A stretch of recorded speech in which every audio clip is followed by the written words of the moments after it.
a weathered man, his spirit etched with the lonely geography of grief and regret, acquired a woman deemed broken, bartered away by her own father for the perceived slight of her uncomely face, and in an act of stark, unheralded mercy that defied the cruel logic of his world, he took her not as chattel, but as wife, before the ink of the damning transaction had even dried on the parched air of that desperate afternoon. The dust of the transaction still clung to Ilara's worn dress, a tangible shroud of her father's disdain. He stood before her, the man named Elias, older, his face a map of sun-baked lines and unspoken sorrows, his eyes the color of winter twilight. He had watched, silent as the looming bluffs, while her father, a creature of petty cruelties and sour beer, had spewed his justifications for selling his only daughter. She's plain, a burden. No man would have her otherwise. You're doing me a service, widower. And yourself, I reckon. A strong back, if nothing else the words, sharp as shards of glass, had rained down on Ilara, each one a fresh cut. She had learned long ago to retreat into the fortress of her silence, her gaze fixed on the worn toes of her boots, a shield against the casual brutality of a world that judged her unworthy of a gentle glance. Elias had said little, only nodding, his hands clasped behind his back. The agreed price, a pitiful sum that sealed her fate, exchanged hands with the grim finality of a death sentence. Then, as her father turned to leave, his face already alight with the thought of the tavern, Elias spoke, his voice like gravel stirring in a dry riverbed. There's one more thing. Her father, impatient, had grunted. We'll be married. Today. Before sundown, Ilara's head snapped up, her eyes wide with a new, terrifying confusion that pierced through her practiced numbness. Her father had gaped, then a coarse laugh rumbled from his chest. Suit yourself, old man. Saves me the trouble of seeing her sour face again. The preacher, a nervous man with ink-stained fingers and eyes that darted away from hers, was summoned from the dusty little town. The words spoken were few, brittle things in the oppressive heat. Elias stood ramrod straight, his gaze fixed somewhere beyond the preacher's shoulder. Ilara trembled, a leaf caught in a storm, the vows catching in her throat like swallowed stones. It was done. A ring, plain and unadorned, cool metal against her skin, a brand of a different kind. He helped her onto his wagon, his touch surprisingly impersonal, firm but not unkind. The journey to his homestead was a long passage through a landscape as stark and unforgiving as her future felt. Silence, thick and heavy, pressed down on them, broken only by the creak of the wagon wheels and the sigh of the wind through the sparse, thirsty grass. Each mile took her further from everything she knew, wretched as it was, and deeper into an unknown ruled by this silent, enigmatic man who had bought her and bound her to him in the space of a single, bewildering hour. His home was a small, solitary cabin nestled against a low rise, the wood weathered to silver by sun and wind. It was spare, almost stark, yet an air of meticulous order pervaded the single room. A neatly made bed in one corner, a scrubbed table with 2 chairs, a stone fireplace, cold now in the late spring warmth. Elias gestured towards a narrow cot on the opposite side of the room, a rough blanket folded upon it. That will be yours, he said, his voice flat, devoid of any discernible emotion. You'll be safe here, safe. The word was a foreign country to her. She watched him, every nerve thrumming with a lifetime of learned fear, as he moved about the cabin, unpacking the few supplies he'd brought from town, stoking the fire for a simple meal. He did not look at her directly for long, did not try to engage her, simply existed in the same space, a quiet, formidable presence. He placed a plate of beans and jerky on the table, then a tin cup of water, before retreating to his own side of the room to eat. The silence hummed, a living thing. Ilara remained by the door, a cornered animal, her stomach a tight knot of apprehension. What did he want? When would the pretense of civility drop, revealing the master beneath? Hours crawled by. The sun bled out of the sky, leaving bruised purples and reds that slowly deepened to indigo.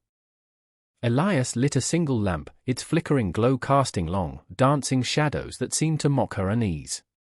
He made no move towards her, no demands.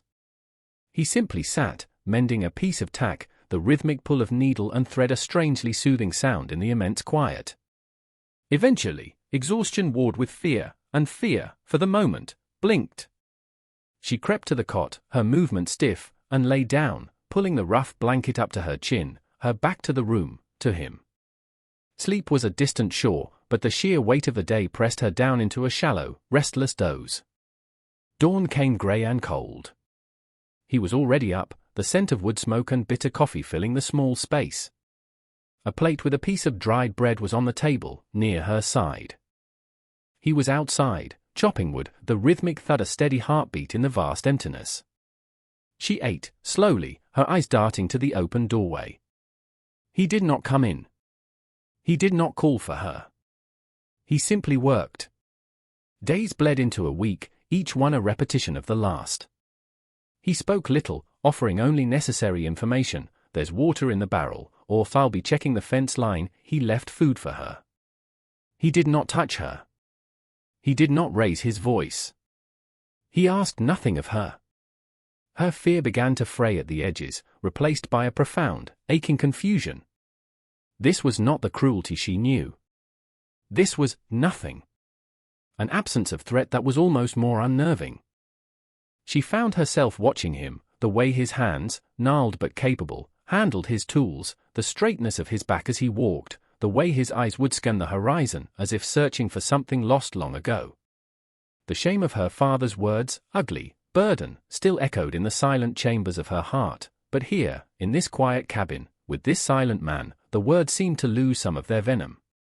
He never looked at her with disgust, or pity, or even curiosity about her face, which she usually kept half hidden behind a curtain of her lank hair. He simply was. And he allowed her to simply be. The need for supplies eventually drew them into the nearby settlement, a straggle of false-fronted buildings baking under a merciless sun. Ilara walked beside Elias, her head down, the familiar cloak of shame wrapping around her. She could feel the eyes, the way conversations paused as they passed. Whispers, like the dry rustle of snakes in the grass, followed them. That's old Elias. Took himself a wife, they say. Our woman's sharp laugh. Look at her. Must have been desperate. A group of rough-looking men loitering outside the saloon turned as they approached, their gazes insolent and appraising. One of them, emboldened by drink and the company of his peers, called out, "Hey, widower! Did her pa pay you to take her off his hands?" Elias stopped. He didn't turn fully, didn't speak. He just looked. His eyes, usually distant, seemed to gather all the desolate light of the plains into a single, piercing point. The man's smirk faltered, his bravado leaking away under that silent, weighty gaze. He mumbled something, shuffled his feet, and looked away. The other men fell quiet. Elias moved on, Ilara a half-step behind him, her heart hammering against her ribs. He had not struck the man, had not uttered a threat, but he had shielded her nonetheless. Inside the general store, the air was thick with the scent of coffee beans, leather, and dust. The storekeeper, a Mr. Henderson, a man with kind eyes crinkling at the corners, greeted Elias with a respectful nod. "Morning, Elias." He addressed Ilara directly, his tone gentle, without a hint of the judgment she felt from others. As Elias listed his needs, Mr. Henderson caught Ilara's eye. He gestured to a small display of brightly colored ribbons. A little something to brighten the day, perhaps, he offered, his smile genuine. Ilara, startled, could only shake her head mutely, but a strange warmth spread through her chest. It was a small thing, a fleeting moment of unsolicited kindness, but it felt monumental. Back at the homestead, the silence that fell between them was different. It was no longer the silence of fear and suspicion, but something softer, more contemplative. Later that week, she found him carefully sanding a rough piece of wood. Over the next few days, it took shape under his patient hands, becoming a small, sturdy stool, perfectly sized for her to sit by the fire without having to perch on the edge of her cot. He placed it near the hearth without a word, but the gesture spoke volumes. That evening, as the shadows lengthened and the coyotes began their lonely serenade, Ilara sat on the stool, watching the flames. Elias was at the table, cleaning his rifle. The silence stretched, comfortable now. She cleared her throat, the sound small in the vast quiet. The fire is warm, she managed, her voice rusty from disuse, barely a whisper. Elias paused, his hand stilling on the rifle. He looked at her, a flicker of something unreadable in his eyes. Then, he simply nodded. He said. It was the beginning of a thaw, a tiny crack in the wall of ice that had encased her heart for so long. The fragile peace was shattered by the thud of hooves and harsh voices one blistering afternoon. Ilara was outside, tending a small patch of struggling herbs she'd coaxed from the dry soil near the cabin, a tentative foray into making this place her own. Elias was mending a section of fence further out in their small pasture. Her father stood there, flanked by two of his tavern companions, their faces flushed with cheap whiskey and malice. Elias, her father bellowed, his voice thick with belligerence. "We've come to talk terms again. That pitiful sum you gave me ain't nearly enough for a lifetime of her keep." Elias walked slowly towards them, his face unreadable, his body poised, not with aggression, but with an unyielding stillness. "She is my wife," he stated, his voice low but carrying clearly in the still air. "The deal was struck. There's nothing more to say. This is my land." "Leave," her father sneered. "Wife? You call that creature a wife? I did you a favor, old man." "Now you'll show proper gratitude." One of his companions, a loutish man with mean eyes, spat on the ground near Elias's feet. "Maybe he needs some persuading." Jedediah Ilara watched, frozen for a moment, the old fear clawing at her throat. But then, something else rose within her, a hot, fierce anger. This man, Elias, had shown her more kindness in a few weeks than her father had in her entire life.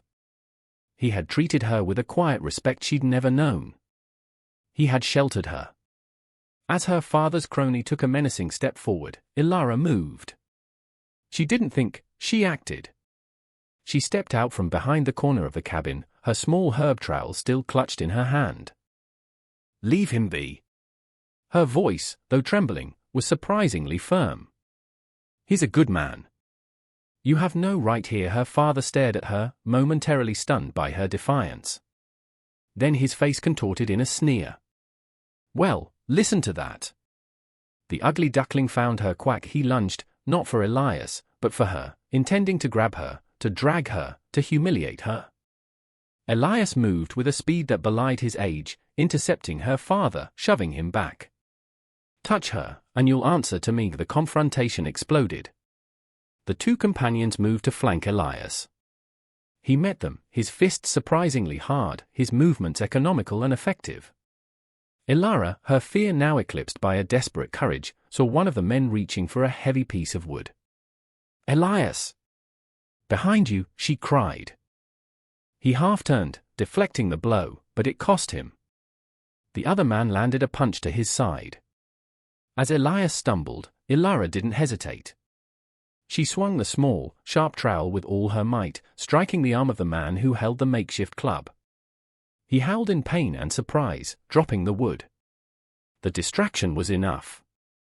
Elias regained his footing, his face grim. He fought with a quiet fury, a protector defending his small, hard-won sanctuary. It was not a heroic battle, but a desperate, brutal skirmish. Ilara, though terrified, stood her ground, a small, fierce figure, her presence alone a testament to their unlikely alliance. The fight ended as quickly as it began. Her father, nursing a bloody nose, and his companions, bruised and realizing Elias was more than they'd bargained for, backed away, spewing curses and threats of return. They mounted their horses and rode off, leaving behind a trampled patch of dust and a ringing silence. In the aftermath, the air thrummed with unspoken things. Elias leaned against the cabin wall, breathing heavily, a trickle of blood at the corner of his mouth. Ilara rushed to him, her earlier fear replaced by a raw, aching concern. "Are you hurt?" she asked, her voice tight. He looked at her, truly looked at her, and for the first time, she saw something beyond the stoic mask, the weariness, yes, but also a flicker of something akin to surprise, and perhaps, respect. "Just a scratch," he rasped, wiping his mouth with the back of his hand. She fetched water and a cloth, her hand surprisingly steady as she dabbed at the cut on his lip, cleaned a scrape on his temple. Their proximity was no longer charged with her fear, but with a new, tentative intimacy born of shared battle. He endured her ministrations in silence, his eyes watching her face, not with judgment of her features, but with a searching intensity. That evening, the quiet in the cabin was different yet again. It was the quiet of comrades, of survivors. The walls, which had once seemed to press in on Elara with the weight of her isolation, now felt like a protective embrace. Weeks turned into months. The harshness of the land remained, but within the small circle of their homestead, a fragile bloom of peace took root. Elara found her voice, not in torrents of words, but in quiet observations, in shared plans for the small garden she now tended with a fierce pride. He had built her a sturdy fence to protect it from rabbits. She, in turn, began to mend his clothes, her stitches neat and careful. One evening, she presented him with a newly darned shirt. He merely grunted his acknowledgement, but the next morning, he wore it. She found a patch of stubborn wildflowers clinging to life by the creek bed and transplanted one to a tin can, placing it on the rough sill of their window. He never commented on it, but she noticed his gaze would sometimes linger there. The label of fugly, once a brand seared into her soul, began to fade, its power diminished by the steady, undemanding acceptance she found in his presence. He never spoke of beauty, or its lack. He spoke of the weather, the need for rain, the price of feed. But in his actions, the way he ensured she had the warmer side of the fire, the way he'd carved a small bird from a piece of scrap wood and left it on her stool, the way his eyes would soften almost imperceptibly when she managed a rare, hesitant smile, she found a different kind of seeing, a valuation that had nothing to do with the symmetry of a face. He saw her. The resilient spirit, the quiet strength, the capacity for kindness that had survived despite everything. And she, in turn, saw him. Not the old, grieving widower pitied or scorned by the town, but the honorable, protective man who had offered her sanctuary and, in doing so, had perhaps found a measure of his own. Their life was not one of grand pronouncements or passionate displays. It was a tapestry woven from small, quiet moments, a shared glance over a meager meal, the comfortable rhythm of their daily chores, the unspoken understanding that grew between them like a persistent vine, strong and tenacious, binding them together against the harshness of the world. The sun set, painting the vast sky in hues of orange and rose, and the light fell gently on the small cabin, no longer a place of mere survival, but a home, built on the unlikely foundation of a forced marriage, and solidified by the slow, steady growth of respect, and something that felt remarkably like love. They had faced the cruelty of the world, a world that judged on surfaces, on perceived flaws, on bitter assumptions. He, a man shrouded in past sorrows, and she, a woman discarded for her outward form. Yet, in the silent language of shared hardship and quiet acts of care, they found what society had denied them: acceptance, partnership, and a profound, unshakable connection. Her father's greed, the town's scorn, the very label of ugly that had sought to define her, all these things had battered against them, but had ultimately failed to break the shelter they built together, not with grand gestures, but with the steady accumulation of respect, one day, one quiet moment at a time. The resilience of the human spirit, its capacity to find light in the deepest shadow, to forge beauty from broken pieces, is a testament to a strength that lies far beyond the superficial. They prove that true worth is not seen with the eyes, but felt with the heart, and that even in the most desolate of landscapes, hope, like the most stubborn wildflower, can find a way to bloom. This story, a whisper from the dust of ages, speaks to the enduring power of compassion and the quiet miracle of seeing another soul beyond the veils of prejudice. It reminds us that redemption can be found in the simplest acts of kindness, and that love often arrives not in a thunderclap, but in the steady, unassuming light of dawn after a long, dark night. If their journey from despair to quiet triumph has touched your heart, if you believe in the strength found in shared silence and the courage it takes to offer shelter, then become part of our community. Subscribe now, hit that notification bell so you don't miss another tale of resilience and unexpected grace.